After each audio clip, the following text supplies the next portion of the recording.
Dragon, rock the dragon, Dragon Ball Z. Dragon, rock the dragon, Dragon Ball Z. Dragon, rock the dragon, Dragon Ball Z. Hello, this is Mr. Hornsby 3. This is the Mr. Hornsby 3 show, and today I'm doing a video kicking off Anime Month that's probably going to be controversial. And I'm pretty sure a lot of people's not going to like the fact what I'm going to say about this show. And I am going to talk about my problems with Dragon Ball Super. Talk about the biggest problem first. Talk about the other problems I have with the show. Outside of like animation problems and all that stuff, there was other things I didn't like about this show. So let's get into it. I'm not going to waste no time. I'm not going to do fake sponsorships. I'm not going to sing no songs today. I'm just going to talk about what my problems with Dragon Ball Super are. And let's start out with the biggest one. The biggest problem with Dragon Ball Super. I even put up a poll earlier. Asked people what they thought the biggest problem with Dragon Ball Super was. Pretty sure they wanted to put like something like animation or something, which I didn't put. I should have. But one of my biggest problems with Dragon Ball Super is the freaking time frame. The time frame is terrible. And the reason why it's terrible is because it's between the events of after they beat Majin Buu and the end of Dragon Ball Z. And ever since Super's been announced, I have not been happy with how they're doing the timeline. I thought, well, this is going to be a sequel show, just like X-Men 97 is to X-Men the Animated Series, but that wasn't the case. Because instead of that, they went with, let's do in between the events of beating Boo and then the big ending of Dragon Ball Z. I just don't like that idea because I thought it was stupid. It was dumb, stupid, and they should have did it where it happened after Goku met Oob, after Goku was training Oob, instead of, going with this in-between crap. I hate when shows do this. It's like, it's a sequel / prequel to something we've already seen, which is kind of stupid because you don't feel like they're in any danger at all throughout all these freaking arcs. Even with the Granola arc, which a lot of people say they like Granola, he's a good villain. And, and then the freaking Moro arc. And then they're supposed to be doing, I guess they're going to do Frieza Black after they finish with freaking after they finish with those, but there hasn't been no manga news, so who knows. But honestly, these freaking spam calls. Honestly, I thought that was the worst thing they did, was say, oh, it's gonna be between this moment in Dragon Ball Z and then this moment in Dragon Ball Z, when they could have just said, you know what? Fuck that. Let's go with this. Goku's training Oob. Beerus wakes up looking for the Super Saiyan God. And what's going to happen is he's going to go fight. And then you feel the threat that Beerus might destroy the world. But since we know that apparently they all come out of this alright, then you know that freaking Beerus is not going to win, or Beerus is going to do something to decide not to destroy the world. So that's the first issue. Second issue is, let's talk about Frieza. Everybody was so excited, like, oh, Frieza's getting resurrected. Frieza's getting resurrected. Frieza's getting resurrected. But the problem with Frieza getting resurrected is it's not going to last. Because eventually something's going to happen to where he gets killed again and he's back in hell, or home for infinite losers. So I don't know why they decided to go that route. Now look, if you freaking go and base it after the events of after Goku meets Ubinet, after the end of Z, then that would be perfect, because then you don't know what's going to happen with Frieza. Is Frieza finally going to succeed in destroying all the Saiyans and destroying the world? But instead they say, let's do it in between this and that, which just freaking irritates me. And like I said, I've been aggravated with it ever since they came out with the announcement of what Super's going to be. It just makes no sense. It's fucking stupid. Why would you do that? Let's talk about the Tournament of Power. And how, you know, we know somehow Goku and them's gonna win, because they are right at the end of Dragon Ball Z. I don't know. It just, I don't know. It gives me a freaking headache. I don't know what they were thinking. Now look, if they were making this an alternate reality, where, you know, they don't need, you know, they're making it an alternate reality where things are still being changed, and that's a different story. But they're basing this in the main Dragon Ball storyline. So, I just don't get it. You could have just made a proper sequel show like GT was. Because look, GT, people watched because they didn't know if Goku, what would Goku and them do to be able to beat.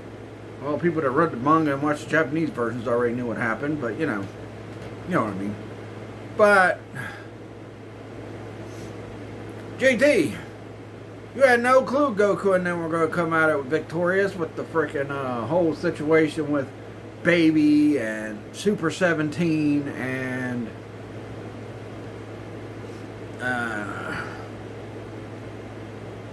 the frickin' Shadow Dragons and all that stuff. You had no idea they were going to come out of it alright.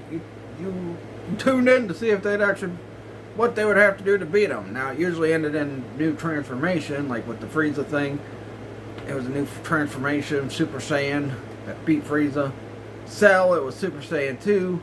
Majin Buu, hell, I don't know. I guess it's a mix of Super Saiyan 3 and frickin' Fusion. I don't know. But, you know, that's the thing. People want to be worried for these characters. See, the thing, an intriguing thing about telling a story is you want people to be worried about these characters. You know why X-Men 97 is so successful? It's because it's not in between the events of X-Men, the animated series, after they had their final battle with Apocalypse, and to the events of before Xavier nearly got assassinated by frickin' Gyrick. No, it's following up what happened afterward.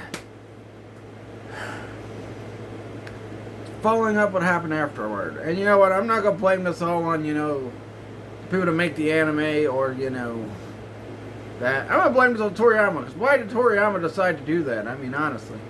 You're just going to do that, you should have never made another Dragon Ball show again. Unless it was going to be a true sequel show. Which Super is not a sequel show. It's an in-between show. You do not feel any danger for any of these characters. You were not worried about Beerus destroying Earth because you knew they'd come out of it somehow. You're not worried about Universe 7 beating Universe 6 because they come out of it somehow. You're not worried about Zamasu destroying the frickin' world, or Frieza destroying the frickin' world, because you find out they come out of it. That's why I thought making it in between the frickin' Buu, the end of Buu, and then the end of Z just made no fucking sense at all. It was just fucking stupid. Unless you're going to erase the events that happened at the end of Z, I don't know. But it's just dumb. And, you know, I've been wanting to talk about this for a while. I think I was going to do it last year, but I, you know, got caught up with so many other frickin' things going on. So, but now I'm talking about it, and it's ridiculous. Why in the hell would you do this after Boo and before the frickin' end of Z? That just makes no sense. I think it'd be a lot better, a lot easier if it was after Goku left with frickin' Oob to train. Ugh, Lord. Unfrickin' believable that they went with this idea. I was think it's stupid. Really stupid. Alright. Now let's move on to some other problem I got. Another problem I got with Dragon Ball Super is the fact that they brought Frieza back, knowing how evil Frieza is, knowing that he gonna probably try to find a way to get stronger so he can destroy Goku and them. Not only that, the fact of the matter is, you know, eventually at some point if they do get to that Black Frieza arc, that it doesn't matter because Frieza's freaking gonna be beaten. Anyway it goes, he's gonna be beat. So, I don't know. It's just freaking stupid that they did that.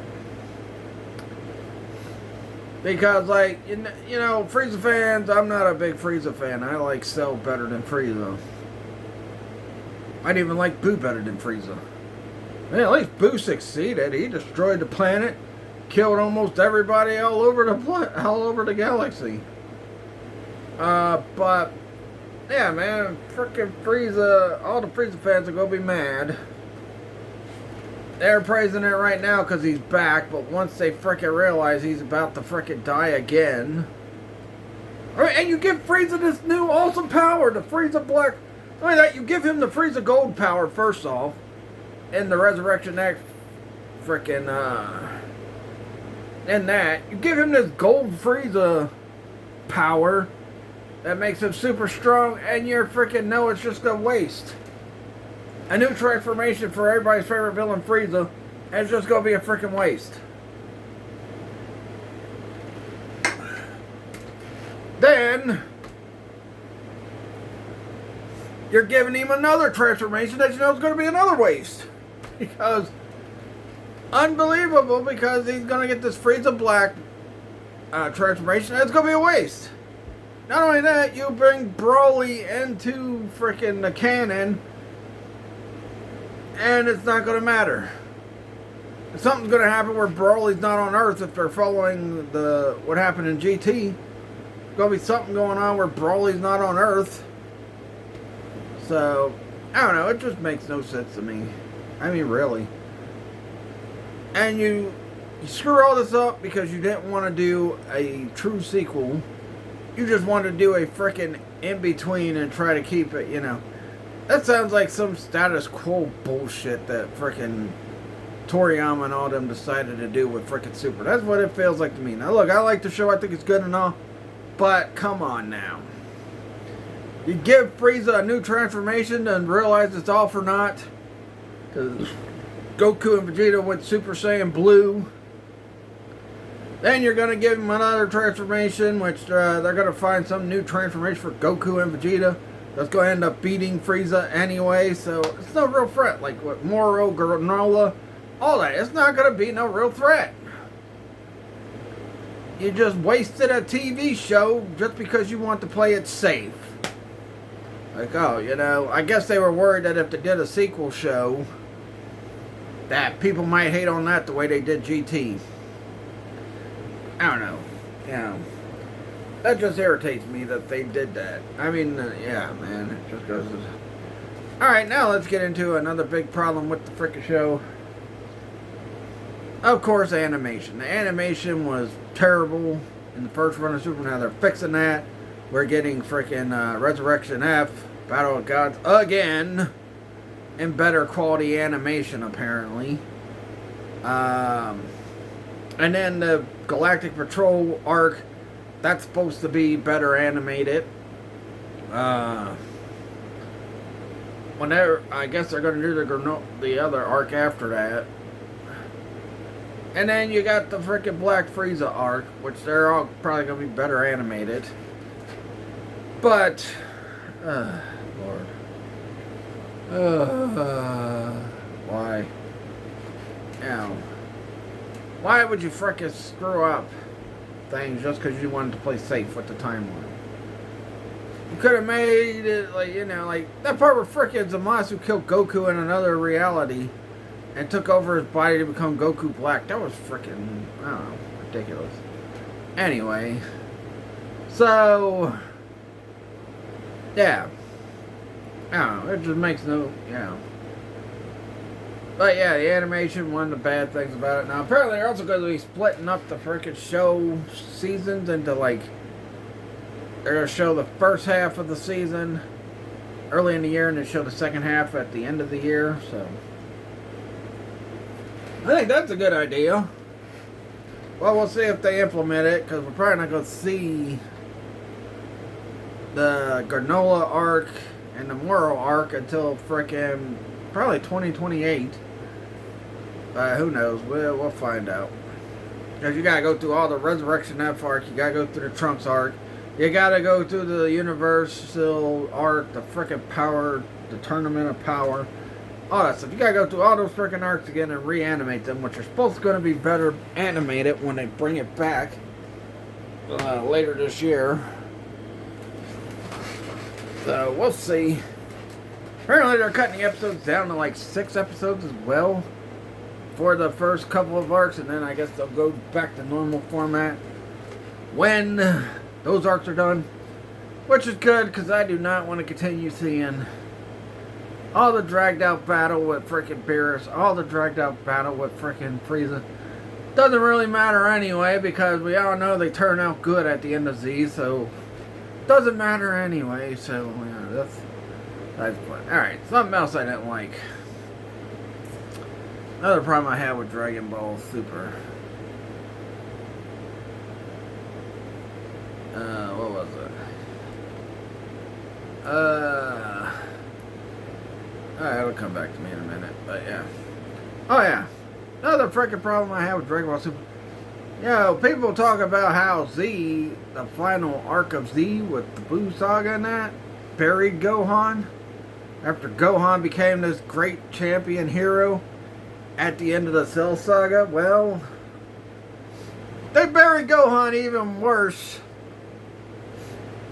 in frickin' Dragon Ball Super, especially in the Resurrection F arc, when he just gets his ass handed to him by Frieza in normal Frieza form. Like, he's not even Frieza Gold yet, and he just obliterates Gohan. Now, they did the whole thing before the Tournament of Power where they tried to redeem Gohan, but it's not like Gohan's the one that won the Tournament of Power for Goku and them. It was frickin' 17. The only reason why he won is because he luckily did not fall off the platform all the way like they thought at the end of that. So, yeah. Or he wasn't dead, I don't know. Something like that. I don't know. But, yeah. That's another problem. They completely buried Gohan. I'm not a big Gohan fan, but I saw what they were doing in the first few arcs of Dragon Ball Z, and then I seen what they did with the Cell arc, and then I seen what they did with Saiyaman, and then I see what they did with toward the end of the Buu Saga, and it all did not work out for Gohan at all. But I think he got buried the worst here in frickin' Dragon Ball Super. And even though they try to redeem him, it's not like he's the one that won the Tournament of Power. It was frickin' Goku and them that won it. So, yeah, it's not like they not like they did anything to fix Gohan. Alright, let's talk about another problem I got with Dragon Ball Z. I got a couple more and then I'll probably end the video. Let's talk about another problem I got with Dragon Ball Super.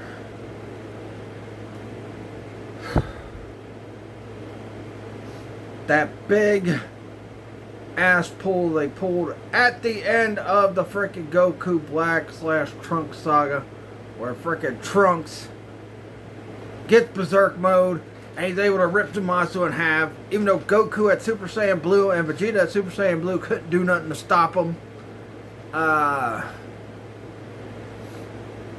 And Trunks' universe got destroyed. Trunks' future got destroyed. I thought that was stupid. So Trunks goes to another frickin' timeline where there's already another Trunks like him. And him and Mai go there, which I thought was a bad ending for Trunks. Now they'll probably bring Trunks back at some point in Super Depends on how long they do Super till. Are they going to end it after they do the Frieza Black Saga or what? I don't know. Maybe they will. Who knows? But the way they did my boy Trunks in frickin' Dragon Ball Super was just terrible. It's terrible. And they kind of gypped him in frickin' Dragon Ball Z. And, well, I mean, he did get to beat Cell and the androids, though, in his future. He beat them. But, kind of like K-Way, he had to go back to the past to figure out what his father, and he had to get help from his father and Goku and all them to be able to beat the androids and Cell. And that's what happened with this one, but boy, the way they did Trunks in this one, I don't know. You know, why couldn't they just give Trunks, why couldn't they just give Trunks a new form or something, you know? Super Saiyan 3, Super Saiyan 4, Super Saiyan 5, something like that. Why didn't they give Trunks that? But he did the Berserk, which apparently the Berserk thing's more powerful than Super Saiyan Blue if you've seen frickin' the Broly movie. Because Broly's whooping Goku and Vegeta, they're both in blue. And he's just a Super Saiyan 2 that has a bunch of rage. They really messed up. And all the power scaling in this show was worse than what they did in Dragon Ball Z. I mean, Dragon Ball Z, at least Goku and them knew when somebody was stronger than them. Like, Goku knew Raditz was stronger than him. Piccolo knew Raditz was stronger than him. They took down Raditz together. Frickin' Goku, when he goes to fight frickin' Vegeta and Nappa, he knew he was stronger than at least Nappa. I think him and Vegeta were probably even at that time. I think their power level was even. But, you know, when Vegeta turned into the Zaru, that's what frickin' caused him to frickin' be able to beat Goku, because Goku abused his body by going in a very high level in Kaioken, and his body wasn't used to that high level of Kaioken yet, so yeah, and at least Goku and them knew that Frieza was stronger than them until Goku turned into Super Saiyan, and he just outclassed Frieza because his powers were like way stronger than Frieza. Goku knew Cell was stronger than him, one in his perfect form. They knew Cell was stronger than them in perfect form, but Gohan had gotten super strong too. So that's why Gohan was able to beat Cell. They knew Majin Buu was super strong. They knew they needed fusion. They knew they needed the Super Saiyan 3 and all that stuff. But yeah. But on this, Berserk, even in the frickin', well, the movies, the Broly movies, I don't think Goku was ever Super Saiyan 3 in any of those. Or Trunks or Goten, so it didn't matter. But, oh boy. The original movies from Dragon Ball Z universe. But, I mean, come on now. Shoot. They done, and in the Berserk mode, stronger. They even show it with, what is it, Khalifa? Yeah. Khalifa, she frickin' shows it. With her power. I don't know, man. That's just crazy. How the heck can Trunks in Rage mode, as a Super Saiyan 2, obliterate Zamasu, even though Zamasu was immortal? No. And then they called on what's-his-face to frickin' destroy the universe, so that's what happened anyway. I forgot what that thing's called. The thing that hosted the Tournament of Power. I forgot what he's called. Probably have to go back to watch Super to find out. Another problem I have with Dragon Ball Super is why is now Maya a kid, and she's a kid in Trunks' future and grew up with Trunks, and now her and Trunks are going to be together. I mean, Lord. Really? Then again, you think about it, I mean, Piccolo's probably younger than everybody else that fights in Dragon Ball Z. He's younger than Yamcha, Goku, Gohan even. Vegeta and all that. So I don't know. But I guess they're like, well, we gotta have a love interest for Trunks, but who could Trunks have? Let's do Mai from Dragon Ball. So she got turned into a kid-sized form. She was a full woman in Dragon Ball, and now she's kid-sized form, and now she's a kid that with Gohan or with Trunks. So I don't know. But then again, look at Mr. Satan. He never mentioned before in the Cell Saga. He didn't mention at all that he had a daughter, and then they brought in Videl into the frickin' Boo Saga and all that stuff. So I don't know. It's weird, but yeah, you know, my frickin' being Trunks' love interest. And she's probably, in her adult form, she's probably like in her 50s, and Trunks is like, what, 16, 17, 18? He was like those cougars. Gotta have them cougars, I guess. I don't know. But, yeah. Alright. Last problem with Dragon Ball Super. I don't know. I think I covered everything. I don't know. It just, the main thing that annoys me is the frickin' time frame. I mean, seriously, the time frame is terrible. It's terrible. I guess I could say, yeah, they also resurrected the Red Ribbon Army yet again. Like, yeah, I understand. Commander Tao was still alive at the end of Dragon Ball. And we do see him in an episode of Dragon Ball Z. But that was supposed to be it of the Red Ribbon Army. Like, you know, Gero was the last, and Gero's androids were supposed to be the last of Red Ribbon Army, and then we get them in the frickin' Dragon Ball superhero movie.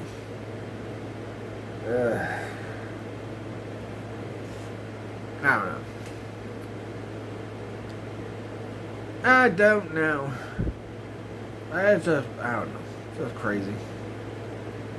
That, you know, instead of just doing a true sequel to Z, since people say that frickin' GT ain't canon, they decide to say, oh, you know what? No, it's going to be after the events of Boo, when they beat Boo and blah, blah, blah, blah, blah. And then we're going to do this where it's going to go till the end of Z.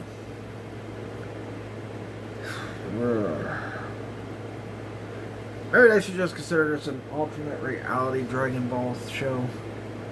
It's not a part of the main timeline. That's what I'm going to say. I'm going to call it. It's not a part of the main timeline of the original Dragon Ball Z. The original Dragon Ball Z ended with Dragon Ball Z.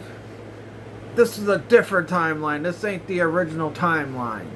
It's a similar timeline to Dragon Ball Z's timeline, but it's not Dragon Ball Z's timeline. That's how I get through it. But even so, still, I just, you know, one of the best things about Dragon Ball Z was the suspense on how are they going to be able to beat this freaking villain. You know, that was one of the best things about the original show, was you were worried, like, how the hell are they going to beat this guy? Seems like he's unstoppable. Now, not in the case of Dragon Ball Super.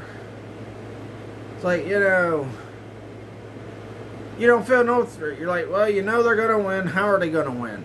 It's like, instead of worrying if they're going to win, you know how they're going to win. You're like, you're wondering how they win. Like, how are they going to beat this guy? I don't know. How are they going to beat this guy? I don't know. How are they going to beat this guy? I don't know. God. Ugh. Fuck the stupid timeline they made. Fuck the stupid time frame with Dragon Ball Super. Fucking stupid. That's the biggest fucking problem with this show. You can say stuff about the animation, you can say stuff about the storytelling, you can say stuff about all this other stuff, but the fucking biggest problem with this fucking show is the freaking time frame. Anyway, that's going to do it for this one. Please like this video, leave a comment, subscribe for more. Follow my Facebook fan page, Mr. 183 Show. Follow my Facebook business page, Trigen Toys. I'm going to be posting up some new stuff I picked up this past week. Sometime this week. 18th, not the 18th, the 19th, we're going to be out at Trader's World again. So, well, it's going to be the 18th and 19th, but my nephew, Little Steven's birthday is on the 18th, so we're going to go on the 19th, and then we got the longest yard sale next month anyway. And we might be doing 2 spots this time. So, we'll see. Don't forget to tune in tomorrow for the final build to Bash at the Figure Beach. Don't forget to tune in Wednesday. I'm going to review episode 4 of X-Men 97 Season 2. Also going to talk about some hints and clues that they were going to bring Apocalypse into Season 2 of X-Men 97 from Season 1. Because there's quite a few hints and clues of Apocalypse being in X-Men Season 2 and X-Men Season 1. X-Men 97 Season 1. And then in Season 2, we already know who Apocalypse is the villain, but there are some clues and hints. You might not have picked up on them, but you might have, who knows. But anyway, yeah, so X-Men 97. So I do that. And then I won't be doing no more X-Men 97 reviews until the finale. When they show at the end of episode 10, I'll review the whole show as a whole. But I want to do these first 4 episodes because we've waited so freaking long for X-Men 97 Season 2. So, yeah. But, that'll do it. Catch you guys later, and let me know what problems you have with Dragon Ball Super in the comments below. Catch you guys later. Peace out.